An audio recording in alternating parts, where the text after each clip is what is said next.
Ya, shalom. Dalam anugerah Tuhan kita, Yesus Kristus yang sempurna memberkati kehidupan kita sampai hari ini, kita tentunya sangat bersyukur buat apa yang Dia berikan bagi kita. Amin. Tuhan baik bagi kita. Dan hari ini juga dalam kesempatan yang indah, bagaimana kita dapat belajar mendengar kebenaran firman Tuhan.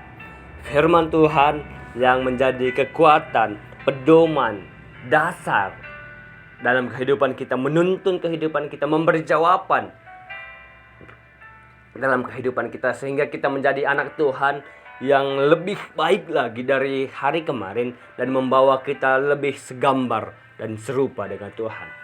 Ya, hari ini kita akan belajar tentang firman Tuhan, tentang bagaimana Tuhanlah yang paling tahu terhadap kehidupan kita. Tuhan yang paling tahu dalam kehidupan kita. Mari katakan dalam hati kita, Tuhan yang tahu akan hidupku.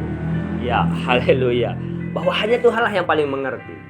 Kita akan belajar dari bangsa Israel di Keluaran pasal 13 ayat 17. Keluaran 13 ayat 17 dan 18, begini bunyi firman Tuhan. Setelah Firaun membiarkan bangsa itu pergi, Allah tidak menuntun mereka melalui jalan ke negeri orang Filistin.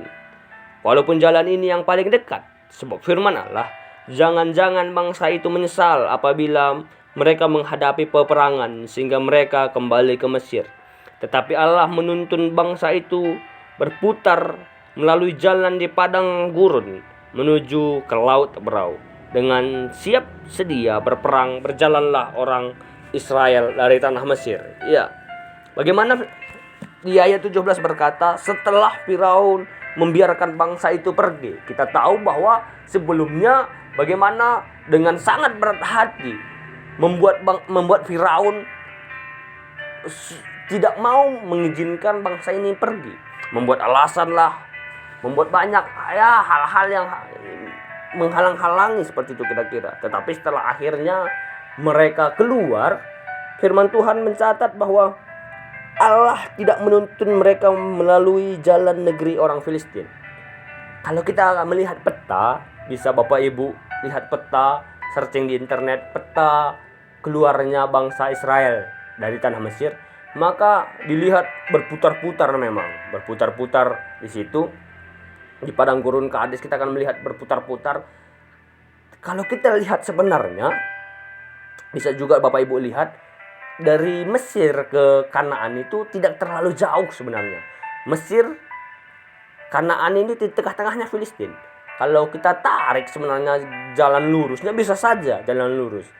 Menurut pada para teolog bahwa jarak yang seharusnya mereka tempuh itu sekitaran 12 hari atau 2 minggu, kurang lebih 2 minggu seperti itu kira-kira. Tetapi kenyataannya mereka harus melewati perjalanan 40 tahun yang seharusnya sekitar 2 minggu, 3 minggu jadi 40 tahun. Tentu sangat berbeda sekali. Lalu kenapa itu terjadi? Karena kita tahu selama 430 tahun bangsa Israel ini tinggal di Mesir. Mulai dari Yusuf sampai mereka keluar tercatat 430 tahun. Bangsa ini bukanlah bangsa berperang. Bangsa ini bukanlah bangsa yang terlatih dalam peperangan. Ya, yang mereka terlatih dengan kehidupan biasa-biasa saja. Di akhir-akhir sebelum mereka keluar, bagaimana mereka dijadikan budak atau sebagai kuli lah kalau udah zaman sekarang untuk membuat batu merah. Artinya mereka tidak pernah dilatih untuk berperang. Tentu mereka buta dalam peperangan. Lalu di tanah Kanaan ini, bahwa mereka harus menghadapi orang-orang Kanaan yang raksasa besar-besar. Ya, tentunya akan mustahil, akan sulit. Selain itu juga mereka tidak dibawa dari bangsa Filistin. Kenapa tidak dibawa dari bangsa Filistin? Karena bangsa Filistin adalah bangsa yang berperang dengan hebat. Tentu kalau bangsa Israel lewat dari Mesir, maka dengan sekedap saja orang Filistin akan menyerang dan orang Israel akan lari menyesal. Seperti itu juga yang Tuhan tahu. Dan akhirnya Tuhan membawa mereka keluar dari tanah Mesir itu dengan berputar. Dengan menuntun mereka berputar melalui padang gurun. Sehingga membutuhkan proses yang lama. Yang saya mau kau katakan bahwa terkadang kehidupan kita, atau sering sekali kehidupan kita sama seperti kehidupan bangsa Israel ini. Kehidupan kita yang kadang prosesnya rumit sekali. Dalam pikiran kita seharusnya bisa cepat loh, kok lamanya? Lalu kita mulai berkata, Tuhan kok kayak gini? Tuhan kenapa seperti ini? Bukankah seharusnya seperti ini? Wow, menarik sekali. Dan itu yang sering kita perkatakan anak-anak Tuhan. Kenapa seperti ini Tuhan? Seakan kita lebih tahu kehidupan kita. Seakan Tuhan itu kurang tahu seperti itu kira-kira. Seakan Tuhan itu nggak tahu mana yang bagus. Makanya kita berkata, Tuhan kok kayak gini? Tuhan kenapa nggak seperti ini? Nah, saya mau katakan hari ini bahwa ketika Bapak Ibu yang mendengar ini sering berkata atau pernah berkata, Tuhan kok kayak gini? Tuhan maunya begini. Hari ini mari stop katakan itu. Karena kenapa? Karena Tuhan bukanlah Allah yang tidak tahu. Tuhan kita maha tahu. Dan Tuhan tidak perlu kita kasih contoh. Kita tidak perlu kita ajarin. Karena Tuhan jauh lebih tahu daripada kita. Jadi stop untuk berkata itu. Stop untuk mengajari Tuhan. Apa yang Tuhan lakukan terhadap kehidupan kita adalah yang terbaik bagi kita.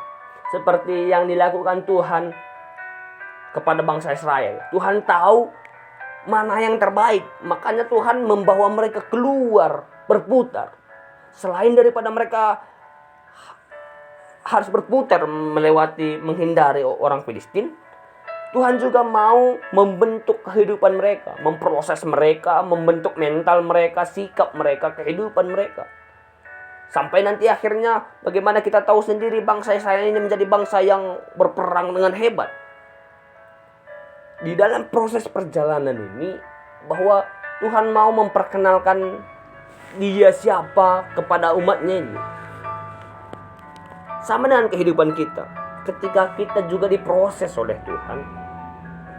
Ketika proses hidup kita juga panjang yang Tuhan buat, jangan lagi jangan mengeluh lah. Jangan lagi bersungut-sungut. Karena kenapa? Tuhan tahu kehidupan kita. Tuhan tahu apa yang terbaik. Dan dalam proses itu Tuhan mau membentuk kita. Hari ini berapa kita yang mendengar firman Tuhan ini, ketika hidupmu sedang dalam proses yang panjang, hari ini Tuhan sedang membentuk engkau. Hari ini Tuhan sedang berperkara besar kepada engkau. Hari ini Tuhan sedang mau menunjukkan sesuatu kepada engkau. Hari ini mari jalani proses itu dengan sukacita. Karena kenapa? Di perjalanan proses itu kita akan tahu Tuhan kita itu siapa. Proses itu akan membuat kita mengerti Allah yang kita sembah itu siapa. Dan proses itu akan membentuk kita menjadi pribadi yang kuat seperti yang Tuhan mau dalam kehidupan kita. Selama 40 tahun bangsa Israel ini berputar untuk sampai ke tanah Kanaan. Tapi penyertaan Tuhan selama 40 tahun ini juga terus ada. Ketika Tuhan membawa keluar berputar, Tuhan tidak meninggalkannya begitu saja. Allah kita bukan Allah yang seperti itu. Allah kita adalah Allah yang bertanggung jawab. Ketika Dia memulai, maka Dia akan mengakhirinya. Selama 40 tahun bangsa Israel ini terus dalam penjagaan Tuhan. Bahwa kita akan melihat bagaimana selama 40 tahun bangsa Israel dipelihara, kasutnya saja pun tidak putus. Selama 40 tahun ini. Selain daripada itu, ayat 21 berkata bahwa pada siang hari ada tiang awan bagi mereka untuk menghindari mereka dari panas terik matahari. Di malam hari ada tiang api untuk menerangi langkah mereka, untuk menghangatkan badan mereka. Karena kenapa? Di padang gurun itu kalau malam dingin sekali, kalau siang panas sekali. Tetapi dalam situasi seperti itu, penjagaan Tuhan tetap sempurna, penyertaan Tuhan tetap sempurna. Yang saya mau katakan seperti ini, tidak peduli serumit apa Tuhan bawa kehidupan kita. Tidak peduli sebagaimana proses perjalanan hidup kita hari ini. Yang penting ada Tuhan bersama kita. Amin. Hari ini jika Bapak Ibu mengalami proses yang panjang, proses yang rumit sekalipun, maka stop untuk bersungut akan itu. Tidak usah pedulikan prosesnya. Jangan pedulikan prosesnya. Pedulikan, lihatlah penyertaan Tuhan yang sempurna hari ini. Kita yang mengalami proses yang berat hari ini, buktinya kita masih kuat sampai hari ini. Buktinya Bapak Ibu masih mendengarkan firman Tuhan ini. Kekuatan dari manakah itu? Ya, itu kekuatan dari Tuhan. Jadi tidak peduli serumit apa proses itu ya. Tidak peduli sepanjang apa, sehebat apa. Yang kita pedulikan bagaimana Dia Allah Immanuel, Allah yang menjaga, menyertai kita selalu, tidak pernah meninggalkan kita. Jadi mari stop untuk bersungut-sungut, stop berkata Tuhan kok kayak gini, Tuhan kok seperti ini, Tuhan andainya maunya seperti ini. Stop katakan itu. Hari ini apa yang Tuhan beri dalam kehidupan kita itulah yang terbaik. Apa yang Tuhan lakukan dalam kehidupan kita itulah yang terbaik. Karena firman Tuhan berkata rancangan Tuhan bukan rancangan kecelakaan, tetapi rancangan damai sejahtera.